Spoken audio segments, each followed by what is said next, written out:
السلام علیکم ورحمۃ اللہ وبرکاتہ۔ وطن عزیز میں ان دنوں دو طبقات بہت متحرک ہیں۔ ایک تو وہ طبقہ ہے جو سوشل میڈیا پہ مایوسی پھیلا رہا ہے، ایک طبقہ وہ ہے جو ہر چیز کو متنازع بنانے کی کوشش کر رہا ہے۔ تو سوچا کہ ایک پوسٹ آج کل بہت چل رہی ہے، اس میں موجود اشکالات کا ازالہ کر دیا جائے۔ تو صاحب وہ ڈالر کے مقابلے میں روپیہ پہلے ہی تنزل کا شکار ہے، تربوز کی طرح اسے بھی متنازع بنا دیا گیا ہے۔ سب سے پہلے تو یہ جان لیجئے کہ انگریزی لفظ بینک کی تعریف بینک ہے، یعنی بے یہ نون کاف، جس میں نون مغنونہ ہے، یعنی نون غنہ ہے، بینک۔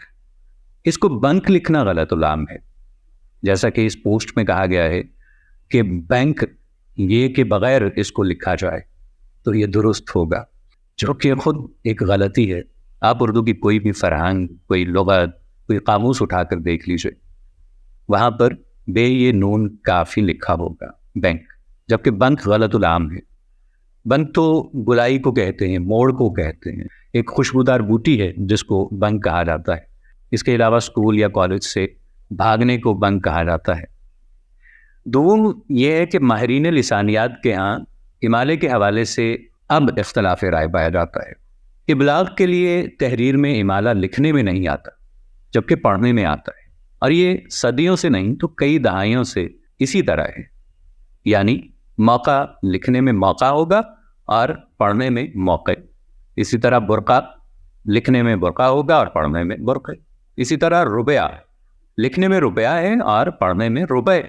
تو یہاں پہ آپ ایک ایسی چیز کو جو کہ غلطی نہیں ہے، روپیہ کو آپ جب پڑھیں گے تو روپے ہی پڑھیں گے۔ اگر آپ کو امالہ کرنے کا اتنا ہی شوق ہے تو امالہ ضرور کیجئے۔ اور یہاں پر دوسری چیز یہ ہے کہ جب عدد کے ساتھ ہی آئے گا تو روپیہ ہی لکھا جائے گا، تو اس میں غلطی والی تو کوئی بات نہیں ہے۔ اور حیرانی ہوتی ہے ایسے صاحبان علم پہ جو اس چیز کو بغیر کسی تحقیق کے شیئر کرتے جا رہے ہیں، لوگوں تک پہنچاتے چلے جا رہے ہیں۔ سوم یہ کہ حامل حاذا میں اضافت موجود ہے، حامل حاذا۔ اب جب مضاف اور مضاف علیہ موجود ہو، شاید یہ تحریر کرنے والے کو اس چیز کا علم نہیں ہے کہ حامل حاذا کا مطلب ہے کہ یہ نوٹ رکھنے والا۔ جب نوٹ پہ لکھا ہے تو اتنی وضاحت کی کیا ضرورت ہے؟ حامل نوٹ حاذا یار خدا کا واسطہ ہے، حامل نوٹ حاذا نوٹ کیسے آئے گا؟ یہ تو صریحاً غلط ہے۔ اضافت لانے کے لیے ایک فارمولہ ہے کہ یا تو دونوں الفاظ عربی کے ہوں یا دونوں فارسی کے ہوں، یا ایک عربی کا ایک فارسی کا ہو، تب اس میں اضافت لائی جا سکتی ہے۔ اب نوٹ انگریزی زبان کا لفظ ہے، اسے نہ مضاف نہ مضاف علیہ بنا کر اضافت لگائی جا سکتی ہے۔ تو آپ کس طرح سے حامل نوٹ حاذا یا حامل نوٹ حاذا اس کو کرنا چاہتے ہیں، یا حامل نوٹ حاذا؟ ایسی بے بنیاد چیزوں کو کس طرح آپ شیئر کر لیتے ہیں بغیر تحقیق کے؟ اب چہارم جو آپ نے فرمایا امالہ کے حوالے سے، وہ میں پہلے بھی بیان کر چکا ہوں۔ امالے کے حوالے سے ایک تفصیلی ویڈیو اسی صفحے پہ موجود ہے، اسے جا کے دیکھ لیجیے۔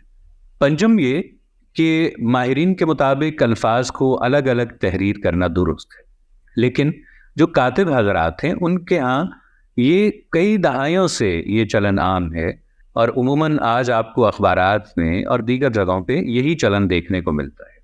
البتہ جدید ماہرین لسانیات وہ کہتے ہیں کہ یہ چلن درست نہیں ہے۔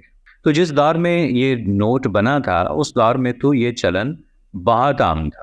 اس دور کی کتب کو اگر آپ دیکھ لیں تو آپ کو خود اندازہ ہو جائے گا کہ الفاظ کو جوڑ کے لکھنے کا جو چلن ہے یہ عام تھا۔ لیکن چلیے ہم پھر بھی اس معاملے میں صاحب تحریر سے جزوی اتفاق رائے کرتے ہیں۔ اب ششم جو آپ نے اس پہ گرفت کی وہ تھا لفظ سے۔ آپ کہتے ہیں جی کہ سے نہیں آنا چاہیے تھا، تو سے نہ صرف علامت مفعول ہے بلکہ مضمون کے اعتبار سے کو کے ساتھ پر، جو کہ آپ نے کہا کہ سے نہیں پر ہونا چاہیے تھا، تو پر کا مفہوم بھی دے رہا ہے۔ اس کے علاوہ کے ذریعے کا مفہوم بھی دیتا ہے، شرکت اور تعلق کے معنی میں بھی یہ مستعمل ہے۔ تو یہ کہاں سے غلطی ہو گئی؟ خدا را ایسے مواد کو شیئر کرنا اور بغیر تحقیق کے دھڑا دھڑ اس کو شیئر کیے جانا یہ قرین انصاف نہیں ہے۔ کل کل آپ یہ کہیں گے کہ یہ ملک ٹھیک نہیں بنا تھا، کم از کم اگر آپ کوئی غلطی نکالنا چاہتے ہیں، کسی غلطی کی نشاندہی کرنا چاہتے ہیں، تو یہ بنیادی علم تو آپ کو ہونا چاہیے کہ آیا یہ غلطی ہے بھی، یا صرف آپ اپنے ویوز کے لیے، آپ صرف اپنے کانٹینٹ کو چلانے کے لیے، اس مواد کو چلانے کے لیے ایسی آپ پھل جھڑی چھوڑ رہے ہیں جس کی وجہ سے لوگوں میں گمراہی پھیل رہی ہے اور کچھ بھی نہیں. اور افسوس ہوتا ہے کہ ہمارے ادبا بھی اس حوالے سے بالکل خاموش ہیں. کوشش کیجئے ایسی بے تکی باتوں پہ اعتبار مت کیا کیجئے.